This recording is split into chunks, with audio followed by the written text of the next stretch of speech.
بسم اللہ الرحمن الرحیم۔ وَإِذَا نَادَيْتُمْ إِلَى الصَّلَاةِ، یہ دوسری علت ہے۔ پہلی علت اتخذوا دینکم، دوسری علت بائیکاٹ کی، جب تم بلاتے ہو طرف نماز کے، اذن مؤذن، اذن اذا اذن مؤذنکم نادیتم الی الصلاة، ابن جریر کا حوالہ ہے جب تمہارا مؤذن اذان دیتا ہے، اوپر کیا تھا؟ علت اول ترک موالات یعنی استحضاب اصول الدین، اور جہاں پر لکھا ہے علت دو استحضاب الفروع، فروع دین سے بھی مذاق، شعار دین سے بھی مذاق۔ الی الصلاۃ اتخذوها ہزوا، بنا لیتے ہیں اس کو اتخذوها للصلاۃ اب المنادات الکبیر، نماز کو یا اذان کو مذاق بناتی ہیں، ہزوا ولعبا، کھیل تماشا، ذالکا، اس استہزاء کی علت بأنہم قوم لا یاکلون، اس لیے کہ وہ قوم ہے لا یاکل، عقل نہیں رکھتے، فکر نہیں رکھتے۔ قل یا اہل الکتاب، تو دوسری علت استحضاب الفروع، مذاق کے جہاں دو معنی ہیں۔ ہزوا ایک ہے ہزوا قولی، الحظ قولی، مذاق قولی، اور ایک ہے مذاق عملی۔ مذاق قولی آپ سمجھتے ہیں کہ جب اذان ہوتی تو یہود و نصارہ اور بعض مشرکین نقلیں اتارتی، مذاق کرتے، جس طرح ابو داؤد میں حدیث ہے حضرت ابو معذورہ کا واقعہ، وہ واقعہ آپ نے سنا ہوا ہے۔ حضرت ابو معذورہ رضی اللہ تعالیٰ عنہ فرماتے ہیں میں بچہ تھا اور اذان ہوئی تو میں نے اس کی نقل اتارنا شروع کی، نبی کریم علیہ السلام نے مجھے پکڑوا لیا، مجھے اپنے پاس بلایا اور مجھے کہا کہ ذرا اب اذان کہو۔ کہتے ہیں میں نے پڑھا اللہ اکبر اللہ اکبر، یہ تو میں نے پڑھا، آگے تھا اشہد اللہ الہ الا اللہ، تو میں نے کہا اشہد اللہ الہ الا اللہ۔ بچے کو بھی پتا تھا بھئی یہ مسئلہ اختلافی ہے، ہمارا نبی پاک علیہ السلام کے ساتھ جہاں سے اختلاف ہوتا ہے، اللہ اکبر میں اختلاف نہیں ہے، اللہ بہت بڑا ہے، اس میں نہیں اختلاف۔ اختلاف کہاں سے شروع ہوا؟ اشہد اللہ الہ الا اللہ، تو کہتے ہیں دو دفعہ ایسا کہا کہ یہ لوگ سن نہ لیں جو دوسرے بچے، آپ نے ہاتھ رکھا، تھاپڑا دیا اور فرمایا ذرا اونچا پڑھ، پھر کہتے ہیں اونچا پڑھا، ابو معذورہ کو چھوڑا، اب جا، اس نے کہا یا رسول اللہ اب نہیں جاتا، اب میں نے مان لیا، مسئلہ ذہن میں اتر گیا۔ یہی وجہ تھی کہ حضرت آپ کے 6 مؤذن ہیں، حضرت ابو معذورہ کی اذان میں ترجیح ہے، باقی کسی مؤذن کی اذان میں ترجیح نہیں۔ آپ کے صاحب ہدایہ جو فرما گئے کہ وہ تعلیم تھی اور راوی سمجھ نہیں سکا، صاحب ہدایہ کو بعد میں سمجھ آئی، صحابی نہیں سمجھ سکا، تو یہ ایسے صاحب ہدایہ کی گپ شپ ہے۔ اصل مسئلہ اور ہے، یہ نہیں ہے کہ وہ سمجھ نہیں سکا، کوئی بات سمجھ آئیے؟ اصل مسئلہ یہ ہے کہ حضرت ابو معذورہ کی یہ خصوصیات میں سے یہی ترجیح ان کے ایمان کا ذریعہ بنی، تو ان کی اذان میں ترجیح باقی رکھی گئی۔ اور ترجیح فی الاذان سمجھتے بھی ہو یا نہیں؟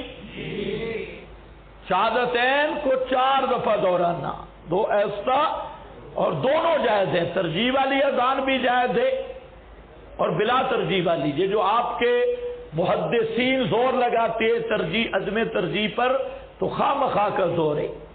زیادہ زیادہ آپ اولا غیر اولا کہہ سکتی ہیں، اس پہ کوئی بات کی ضرورت نہیں ہے. میں تو کبھی کبھی طالب علموں سے ترجیح والی اذان دلاتا بھی ہوں. فروعات میں ہمارے ہاں کوئی تشدد نہیں، کوئی تشدد اور تعصب نہیں کہ ایسے بازو اوپر کر کے شروع ہو گیا، ترجیح نہیں کہ رابی سمجھا نہیں کہ فلاں ہوا. کیوں نہیں سمجھا بھائی؟ صحابی نہیں سمجھا اور صاحب ہدایہ کو صدیوں بعد سمجھ آ گئی. تو ایسی کوئی بات نہیں. ہاں ہم کہتے ہیں کہ عدم ترجیح اولا ہے، اور ترجیح والی اذان بھی بالکل جائز ہے. جو کہے یہاں بھی کہے کوئی منع نہیں کر سکتا. البتہ بعض ایسے مسائل ہیں جو عوام اس پر مطلع نہیں تو عوام کو فساد میں ڈالنا یہ نہیں بہتر. کلم الناس بقدر عقولہم، یہ ضابطہ ذہن میں رکھو، ورنہ ترجیح والی اذان بھی جائز ہے، غیر ترجیح والی اذان بھی جائز ہے. حضرت ابو بہادورہ کی اذان میں ترجیح رہ گئی، یہ خصوصیت تھی ان کی. اور دوسرا، جہاں پر آپ نے ہاتھ رکھا تھا حضرت ابو معذورہ کے سر پہ، تو حضرت ابو معذورہ نے ساری زندگی وہ بال نہیں کٹوائے. یہ محبت تھی. جس طرح حضرت عثمان کہتے ہیں کہ جب سے میں نے اپنا ہاتھ رسول اللہ صلی اللہ علیہ وسلم کے ہاتھ میں دیا، اس کے بعد اس ہاتھ سے کسی غلط چیز کو ہاتھ نہیں لگایا. یہ ہاتھ نبی کے ہاتھ میں گیا. تو حضرت ابو معذورہ کے وہ بال تھے. روایات میں جب بیٹھتے تھے مجلس میں تو وہ بال بڑے بڑے تھے. جہاں آپ کا ہاتھ مبارک آیا تھا تو ان بالوں کو یوں ڈالتے تھے، یوں ڈالتے تھے اور خوش ہوتے تھے کہ یہاں پر اللہ کے نبی کا ہاتھ لگے ان بالوں پر. یہ آثار محبت کے. تو بہرحال وہاں مذاق کر رہا تھا اور وہ مذاق اس کے ایمان کا سبب بن گیا. تو مذاق وہ کرتے تھے مشرکین بھی، یہود و نصارہ بھی کرتے تھے. حالانکہ اسلام میں اذان یہ معجزات اسلام میں سے، سمجھ رہے ہو میری بات، محاسن اسلام میں سے. اور کسی مذہب میں نماز کی دعوت یا عبادت کی دعوت اس خوبصورت طریقے میں نہیں. عیسائی گھنٹی بجاتی، یہودی بھوک، مجوسی آگ جلاتی، لیکن مؤذن جب اذان دیتا ہے اس لیے بہتر ہے کہ اذان بولے جس کا آواز بھی خوبصورت ہو، تاکہ خوبصورت اعلان خوبصورت آواز بھی ہو. جو آج کل یہ بھی مصیبت ہے، جو بوڑھا جس کو گھر میں سونے نہیں دیتے وہ 4 بجے مسجد میں ہوتا ہے اور اذان شروع کرتے اللہ اکبر ہے، اللہ اکبر، یہاں سے شروع کرتا ہے. اور خدا کے بندے، اذان کو یہ شاعر اسلام میں سے مؤذن بہتر ہونا چاہیے. اس کی آواز بھی اچھی ہو اور اونچی بھی ہو، خوبصورت بھی ہو. اور اذان کو اگر صحیح دینا تو صرف اذان سن کر سینکڑوں غیر مسلم مسلمان ہوئے، صرف اذان سن کر.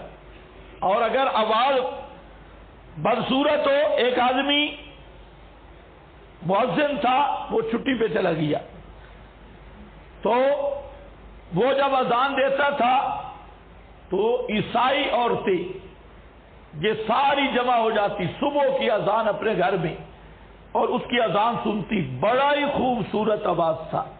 اور خوبصورت آواز والا جب مؤذن اذان دے تو یہ دل میں اترتی ہے تو سنتی. اور اس کی بیٹیاں وہ مسلمان، وہ کہتی ہم مسلمان ہوں گی، جس مذہب میں یہ اعلان ہے تو ہم اس مذہب کو قبول کریں گی. تو ایک رات وہ مؤذن چھٹی پہ چلا گیا، ایک اور بزرگ آیا، صبح اس نے اذان دی. جب اذان دی تو وہ جو عیسائیوں کا بڑا تھا وہ مٹھائی کا بہت بڑا ڈبہ لے کر اس کے گھر آئے، اس کو دیا. انہوں نے کہا کیا؟ اس نے کہا آپ نے آج اذان دی ہے تو مجھے بہت خوشی ہوئی ہے، میں آپ کو مٹھائی دینے آیا ہوں. اس کی ماں نے پوچھا بھئی یہ کیا ہے؟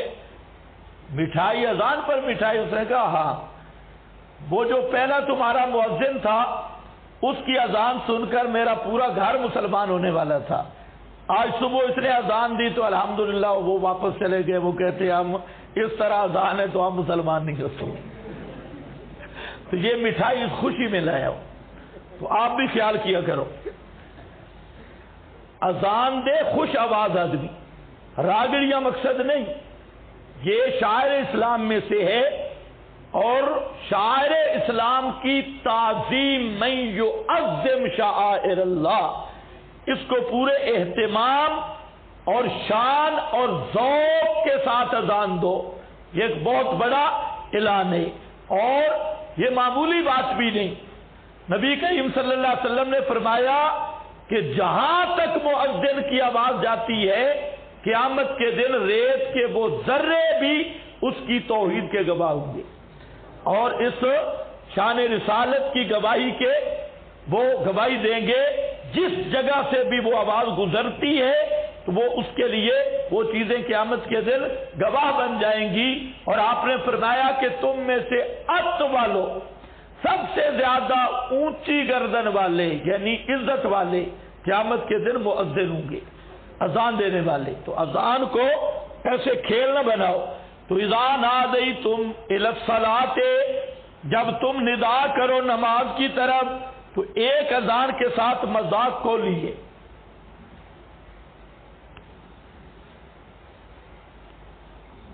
دوسرا عملی مذاق ہے. عملی مذاق کی کئی صورتیں.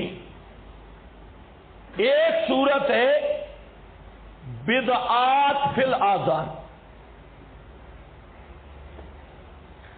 آذان میں بدعات پیدا کرنا، یہ اذان کے ساتھ مذاق ہے.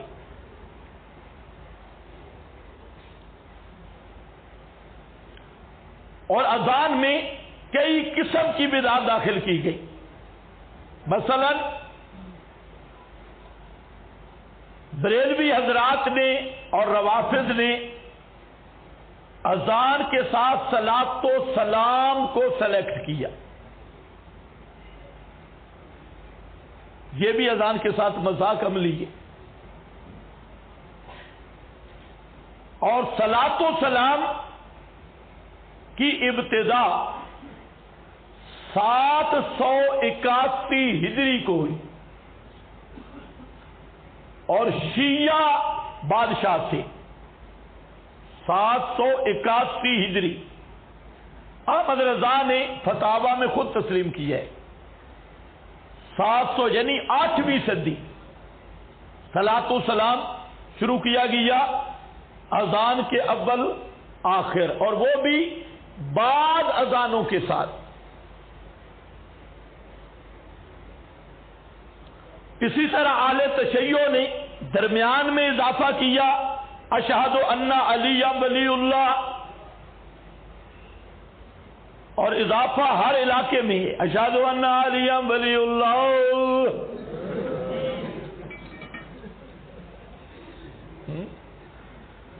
قاتل المشرکین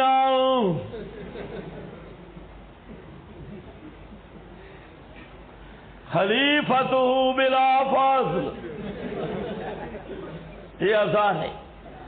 ہر سال ایک جملہ نیا ملا دیتی، اور سارے مسلمان نمازیں پڑھ کے گھر چلے جاتے. شیعہ کی اذان نہیں ختم ہوتی، وہ اذان دے رہا ہے. اور یہ دیکھو وہاں امام باڑے میں جاؤ تو ہوتا الحمدللہ اکیلا مؤذن ہے، اور وہ بھی کرائے پہ.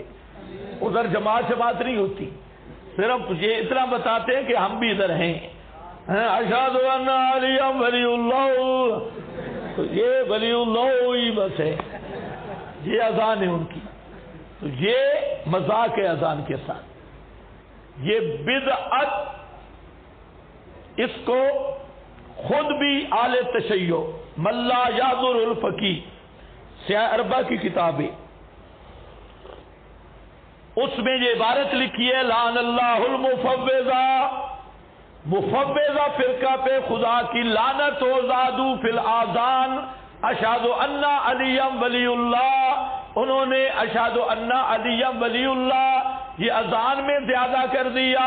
ان پہ خدا کی لعنت ہو. انہوں نے بدعت گھڑی ہے، یہ ملا یعذرہ الفقی شیعہ اربعہ میں سے، اس میں باب الاذان میں یہ موجود ہے۔ تو یہ بھی اذان کے ساتھ مزاج۔ تیسرا انگوٹھے چومنا، کیسے؟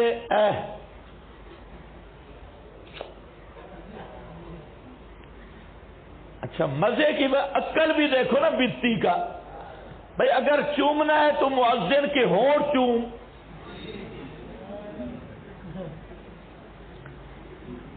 کیونکہ محمد صلی اللہ علیہ وسلم کا اسم گرامی کہاں سے نکلا ہے؟ ہاں تو یوں مسئلہ بیان کر بھائی سارے مقتدی اکٹھے ہو کے مؤذن کا منہ چومے، پھر پتہ چلے کہ نام تو منہ مبارک سے نکلا، یہ عجیب بات ہے، نام منہ سے نکالا اور یہ انگوٹھوں میں گئے، کیوں انگوٹھے لائے؟ اور ہمارے پنجابی اس کو کہتے ہیں ٹھوٹھ، اور کسی کو آر دلانی ہو تو یوں کہتے ہیں۔ پشتوں میں بھی یہ نہیں ہے۔ کوئی پوچھے نا کہ مجھے یار 1,00,000 روپیہ چاہیے، جو کرتے ہیں، تو یہ تو مذاق ہے۔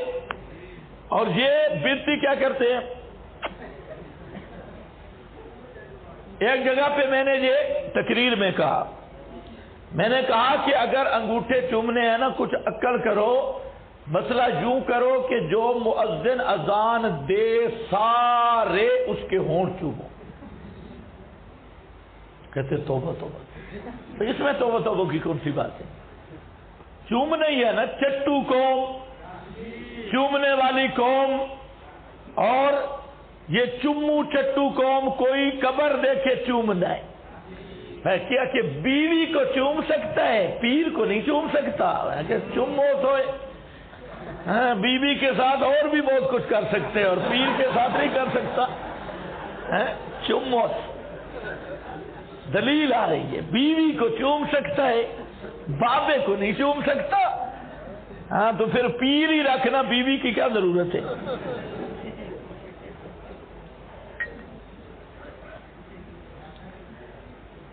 اب اس پر حضرت نیلوی شاہ صاحب رحمت اللہ علیہ کا مستقل رسالہ ہے، احمد رضا کا بھی رسالہ ہے ابر المقال، لیکن احمد رضا نے جہاں ایک بات صحیح لکھی، ابر المقال میں فتاوی رضویہ میں بھی چھپا ہے، وہ لکھتے ہیں کہ انگوٹھے چومنے پر کوئی ایک بھی صحیح حدیث نہیں ہے۔ چلو بات ہی ختم۔ یہ مسئلہ پنجاب میں معرکۃ الآراء ہے، اللہ جانے بلوچستان، سندھ، خیبر پختونخوا میں کیا حال ہے، نہیں ادھر معرکۃ الآراء مسئلہ ہے۔ رسائل نیلوی وہ دیکھ لو، مسئلہ آنا چاہیے۔ اس میں کہتے ہیں انگوٹھے چومنے کی حکمت یہ ہے کہ آدم کے انگوٹھوں میں نور محمد ہی آیا تھا اور آدم نے چومے تھے، یہ سنت آدم ہے۔ اور جلالین کے حاشیے پر ایک بات ہے، صدیق اکبر نے چومے تھے انگوٹھے، لہذا یہ صدیق اکبر کی سنت ہے۔ یاد رکھو یہ دونوں جھوٹ ہے، آدم پر بھی جھوٹ ہے اور حضرت صدیق اکبر پر بھی جھوٹ ہے۔ حضرت تھانوی نے ایک بات کی کہ بعض علماء نے لکھ دیا کہ اذان سن کر مؤذن کی انگوٹھے چوم کے آنکھوں پہ رکھے تو اس کی بینائی نہیں جائے گی، یہ طبی اصول بیان کیا۔ حضرت تھانوی صاحب نے لکھ دیا کہ اگر کوئی طبی فائدہ سمجھ کے انگوٹھے چومتا ہے تو بدعت نہیں ہوگا۔ اس سے بعض لوگوں کو دھوکہ لگ گیا، حالانکہ حضرت تھانوی کی بات ٹھیک ہے، تھوڑی سی مہم بات ہے۔ بھائی بدعت تب بنتی ہے کہ دین سمجھ کے کام کرے، توجہ ہے نا میری طرف، بدعت من احدث فی امرنا ھذا، اور ایک آدمی دین سمجھ ہی نہیں رہا اور ویسے وہ سمجھے ہوئے ہے کہ اس سے بینائی باقی رہے گی، یہ صحیح ہے یا غلط وہ تو الگ بات ہے، لیکن بدعت تو نہیں بنے گی۔ بدعت تو تب بنے گی کہ اس کو ثواب سمجھے گا۔ ڈسپرین کی گولی پہ بات کرو گے ثواب ہے یا گناہ ہے، یا پیناڈال پہ، یہ الگ بات ہے کہ پیناڈال یا ڈسپرین نقصان دہ ہے یا فائدہ مند، یہ بات ہی جدا ہے، لیکن بدعت تو نہیں نا بھائی۔ بدعت تو کہتے ہیں من احدث فی امرنا ھذا، تو تھانوی صاحب یہ کہنا چاہتی ہیں۔ اس سے بعد لوگوں نے کہا اکھا بچاوڑیوں میں پھر چوم لوے ہے، حکیم الامت دیوبندیوں کا آنکھوں کے لالچ میں کہتے چوم لو، نبی کی محبت میں نہ چومو۔ دیکھو لیکن ان گدھوں کو کیا پتا کہ تھانوی صاحب نے کیا لکھا ہے۔ بدعت کا ایک اندھیرا ہوتا ہے بدعتی کی عقل پہ، وہ صحیح فہم سے محروم ہوتا ہے۔ دیکھو بھائی، اس کے ساتھ ایک چوتھا مسئلہ ہے، وہ مسئلہ یہ ہے کہ مؤذن کی اذان سن کر بعض لوگ درود پڑھتے ہیں، یہ بھی بدعت ہے۔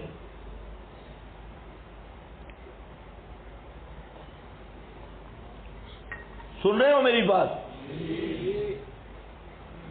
اس لیے نہیں بولتے کہ آپ پڑھتی، یہ بھی کیا ہے؟ بدعت۔ کیوں؟